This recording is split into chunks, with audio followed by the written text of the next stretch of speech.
Ayah penyek gepuk. Assalamualaikum. Hari ni abemu kita nak buat ayah gepuk penyek. Lucu. Kunyit hidup, halia, lengkuas, 5 ulas bawang putih, 4 biji buah kerah, 1 sudu besar ketumbar. Masuk sedikit air. Okey, next kita sediakan air. Masukkan bahan kisar. Kita gaul-gaul sikit sebelum kita rebus. Masukkan air dalam kuali. Masukkan air.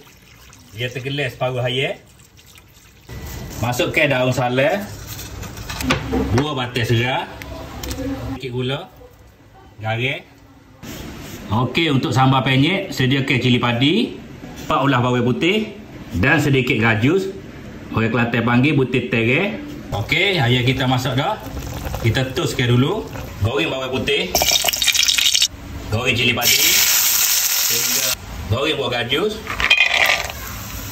Siap goreng, tumbuk kasar buah gajus. Okey, ayam selepas kita rebus, kita goreng kejap. Jangan goreng lama.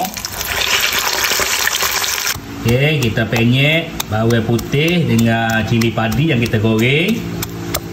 Okey, masukkan sedikit minyak kita goreng ayam. Kita sambung lenyek balik. Okey, siap ayam penyek gepuk global by Abemu. Okey, kepada yang menonton, terima kasih. Assalamualaikum.